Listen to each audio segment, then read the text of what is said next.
Something I've always been very fascinated by is video game tie-ins. Those weird things where somebody decides to make like a game based on a very epic movie and try and turn it into something that's very easily playable. Or maybe the times where someone writes a very long-running book series that grows into an epic franchise and later on someone goes, okay, convert that into a hack and slash. These experiments are very hit and miss. Some of them are spectacular, and some are a bit of a dumpster fire.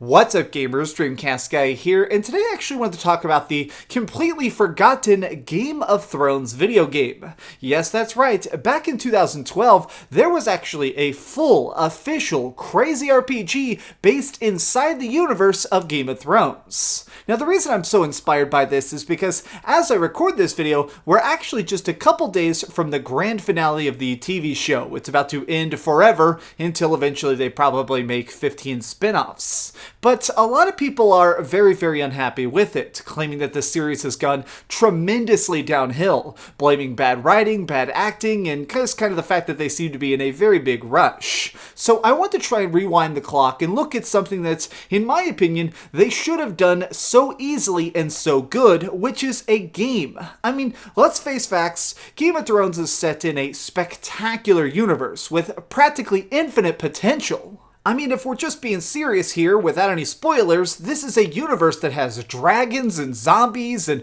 people that are constantly worshipping gods that let them actually command the powers of fire. That is all a recipe for pure, infinite potential, and unfortunately, they just didn't quite pull it off. You see, it actually takes place inside of Season 1 of the television show. We're playing as two side characters, one being a Knight of the Black, somebody who's part of the Night's Watch, and somebody else who's basically like a random noble. But both of these people are basically trying to follow their own path through the Game of Thrones universe. Now, what's really important about this is that they tried to very much replicate the tone of Game of Thrones, and that's where I feel like they nailed it. Okay, let me just say this. I only watched the TV show because I like the plot. I've actually read most of the books and stuff because I'm very fascinated by these constant turmoil. Everybody battling each other, not just for the throne itself, but for any amount of power, survival. I mean, there is just such a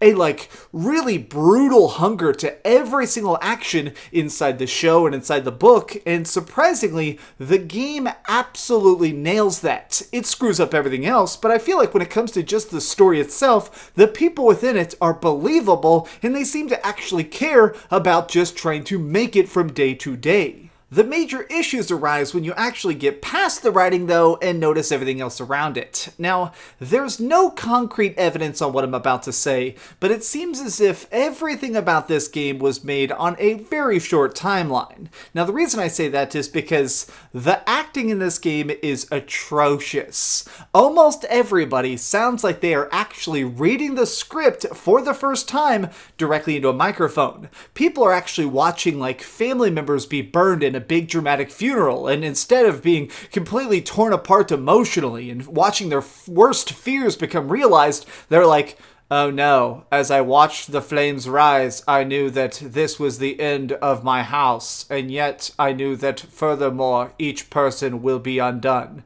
Okay, that's some cool story, and I like the fact that it's happening, but what is with the voice acting? Now, I'm not going to say anything too specific. There was a time, though, where I was like at a special place where gentlemen might go at night when they're a little bit tipsy, and I was speaking to a woman there, and she sounded legitimately like a robot. I actually sort of thought that I must have found some sort of time-traveling robot because she was just so freaking silly in how bad she delivered her lines.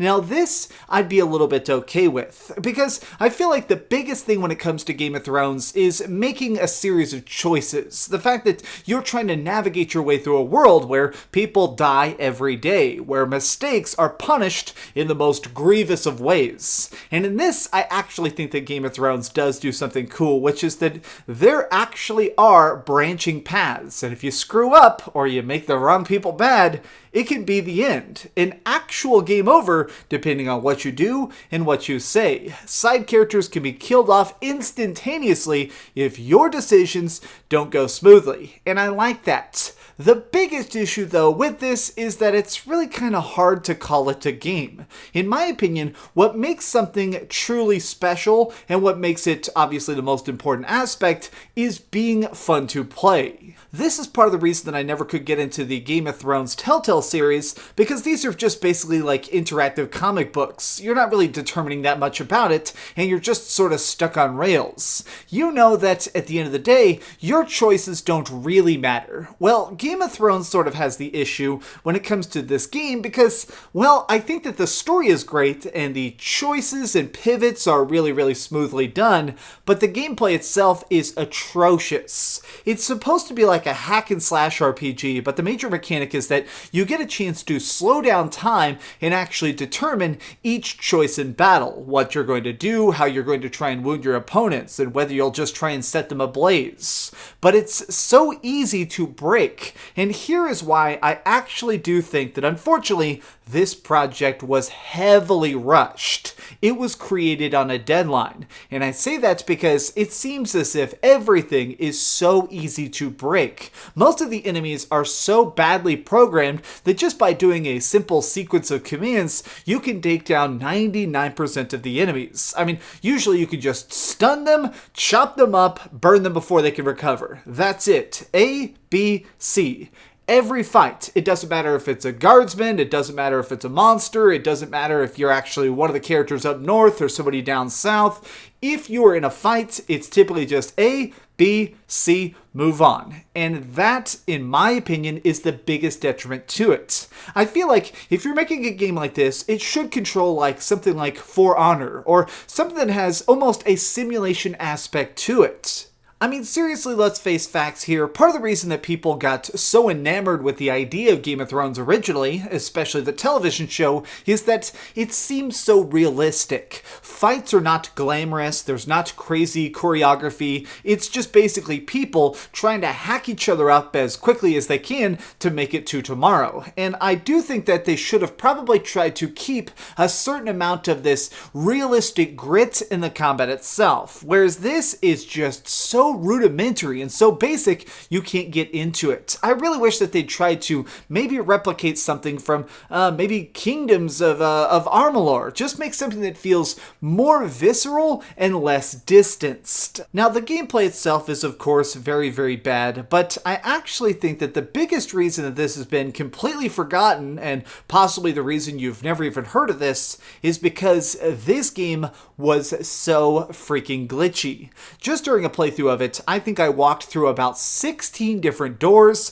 I've had people not load. There was seriously a time when I was trying to play it the other day where I was actually talking to just a random character in town and they just became invisible. So I was literally standing next to a fire talking to myself. And it's just because very obviously this game was made on a deadline. Not with passion, not with dedication, but because it would earn them a paycheck. It's part of the reason that I think a lot of times these licensed games get such a bad reputation, is that they're made, they're like a product by committee is how I've heard it phrased before, which is that it's not that people were passionate about this project, it's not that they were trying to do something truly different and spectacular, it's just the fact that they wanted to try and sell it because HBO knew that they could very easily market this to the masses. And they could have done something truly good with it. Now that Game of Thrones is drawing to a close, and very likely we won't see it again for many years, I hope that they actually take an opportunity here to make something good again. Actually go into this universe and make a game that feels really gritty and realistic and grounded. Give us a chance to be afraid of the Game of Thrones. Because remember, when it comes to the Game of Thrones, you win or you die. Or in this case, your game is good or it's a dumpster fire. But what do you guys think? Have you actually watched Game of Thrones? Are you excited for how badly the TV show is ending? Let me know your thoughts in the comments down below. If you enjoyed this video, please give it a like, share with your friends, and subscribe if you haven't already. But do me the biggest favor of all and keep dreaming. Do not buy this game. Do not buy this game. I know I'm making this sound kind of cool. Just watch some videos on YouTube, but trust me, you're not missing anything.